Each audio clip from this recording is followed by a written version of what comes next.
My name is Andrew, and this is Rogue Wrenching. Today, I want to share with you guys something really cool that I was able to do. It's been a long time in the making, and that is I was able to find some parts for this truck that I've been looking for a very long time.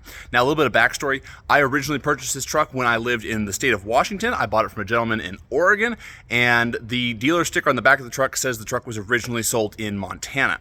So this truck was originally sold somewhere up near Kalispell-ish, Montana. I don't know. It gets cold where this truck was sold. And so this truck was actually built from the factory without AC. Now, as you might know, is that right now I live in the great state of Arizona. Now, Arizona is a great state, except for it gets really, really, really hot. So I've been looking for factory AC to put in this truck forever. Now, what's really cool about Ford's and their AC setup is that all of their HVAC box is all under the hood right here behind me. So let me show you a little bit of what the AC looks like and then what it takes to get it going, and then I'll show you what I bought here in just a second.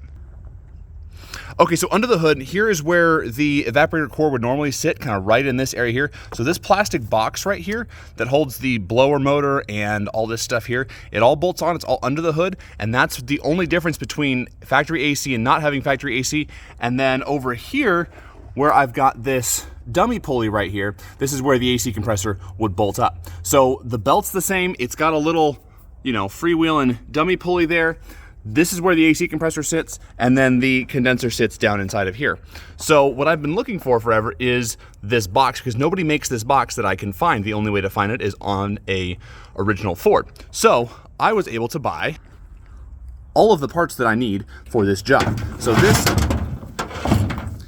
is that factory AC box. So there's the blower motor, and then there's where the evaporator core lives. So what this means is that I'm gonna be able to put factory AC back into this truck. I also got the control panel that goes on the dash. So basically, at some point in the next couple months, we're gonna do a video of putting AC into this truck. Now, we are coming into winter in Arizona, so the AC is not really as big of a need, and there might be some other priorities like the service truck that get done before it. But at some point, we're gonna do a video of putting AC in this truck, but I'm super excited because finally this truck is gonna have factory air. It's really not that hard of a job to swap out that box and put factory air in this truck if you have a truck that didn't have one. And I'm gonna kind of show you guys the process and step-by-step how to do that. So if you've got one of these trucks and you're wanting to do the AC swap to put AC in the truck, if it didn't have it from the factory, or if you're just looking for more information on how to put these AC systems together, definitely drop a subscribe. We're gonna be doing that video here in the next couple of months. Like I said, I'm not sure exactly when, but that video is coming, so definitely subscribe so you can see when that video comes out.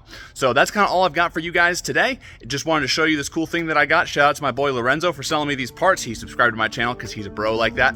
Anyways, and super excited to get this video when we do the work out to you. And yeah, have a great day. Thanks for watching, and we'll see you guys in the next video.